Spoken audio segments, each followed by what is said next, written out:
Près de 100 km de marche en plein cœur du désert marocain. Voilà à quoi se préparent Malika, Laurence, Céline et Sylvie sous le nom d'équipe Lolo Team. Ces 4 Haut-Marnaises se sont lancées dans l'aventure Elle Marche, le premier trek d'orientation 100% féminin. Le trek Elle Marche en fait nous correspondait bien parce que il allie donc le défi sportif, puisque nous sommes 4 sportives, et puis surtout ce qui nous anime aussi, c'est le défi, les actions humanitaires avec le peuple marocain.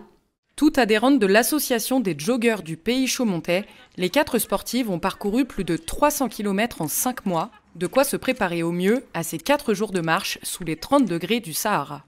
On a essayé de s'organiser de manière à ce que l'entraînement ne soit pas trop monotone, c'est-à-dire qu'on a choisi de faire nos randonnées sur les sentiers de randonnée de Haute-Marne. Ça nous a permis aussi au passage de découvrir un peu les différents paysages, un peu plus notre département.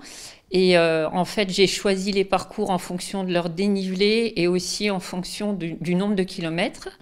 Et sur place, pas de GPS. Boussole, loupe et règles d'orientation sont de mise pour se repérer sur la carte.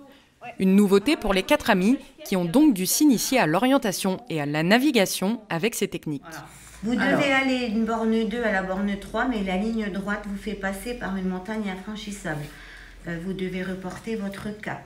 Alors, borne 2...